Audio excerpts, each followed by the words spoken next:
આમ આદમી પાર્ટીએ બીઝેડ કૌભાંડના આરોપી ભૂપેન્દ્રસિંહ ઝાલાનું સરઘસ કાઢવાની કરી માંગ, જાણો શું છે મામલો। અમરેલીની પાટીદાર સમાજની નિર્દોષ દીકરી ઉપર થયેલા અત્યાચાર બાબતે સુરતમાં આમ આદમી પાર્ટીનું વિરોધ પ્રદર્શન જોવા મળ્યું હતું। વરાછા મિની હીરા બજારથી સરદાર સાહેબની પ્રતિમા સુધી રેલી કાઢી આમ આદમી પાર્ટીના કાર્યકરો દ્વારા ભૂપેન્દ્રસિંહ ઝાલાનું સરઘસ કાઢવાની માંગ કરવામાં આવી હતી।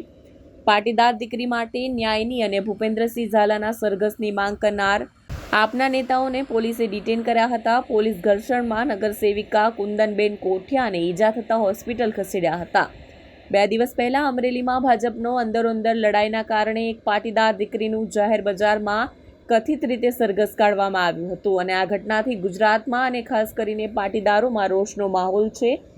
આમ આદમી પાર્ટીના સુરત શહેરના સંગઠને વિરોધ પ્રદર્શન કર્યું હતું અને માંગ કરી હતી કે જેવી રીતે અમરેલીમાં પાટીદાર દીકરીનું જાહેરમાં સરઘસ કાઢવામાં આવ્યું તે જ રીતે 6000 કરોડના કૌભાંડી અને ભાજપના નેતાઓની સાથે સાંઠગાંઠ રાખનાર ભૂપેન્દ્રસિંહ ઝાલાનું પણ જાહેરમાં સરઘસ કાઢવામાં આવે।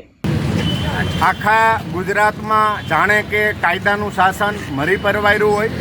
ગૃહ મંત્રાલયના ડિપાર્ટમેન્ટ દ્વારા એટલે કે ગૃહ મંત્રાલયના પોલીસ તંત્ર દ્વારા ગુનેગારોનું સરઘસ કાઢી અને ગુજરાતમાં એક નવી જ પ્રથા શરૂ કરવાની શરૂઆત ભારતીય જનતા પાર્ટીએ કરી છે। ગુનેગારોનું સરઘસ કાઢવું અને ગુનેગારોના સરઘસની સાથે સાથે નિર્દોષ દીકરી, એક એવી નિર્દોષ દીકરી કે જે પોતે ઓફિસમાં કામ કરતી હતી, એનો કોઈ વાંક નહોતો, એનો સરઘસ કાઢી અને ભારતીય જનતા પાર્ટીએ આ અહિંસામય ગાંધીના ગુજરાતમાં જે પ્રથાની શરૂઆત કરી છે, આમ આદમી પાર્ટી એનો સખત વિરોધ કરે છે। સરદાર અને ગાંધીના ગુજરાતમાં આ પ્રથા, આ પ્રક્રિયા ક્યારેય પણ ચલાવી લેવાશે નહીં।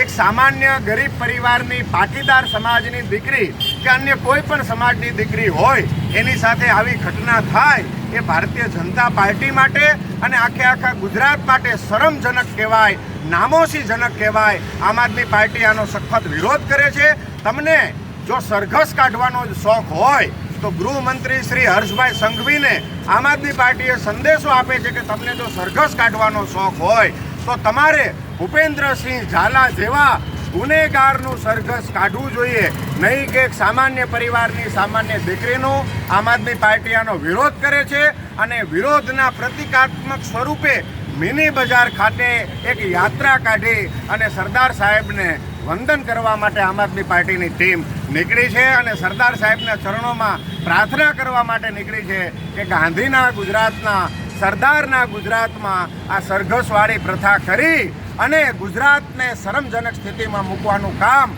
ભારતીય જનતા પાર્ટીએ જે કર્યું છે સદંતર બંધ કરવામાં આવે।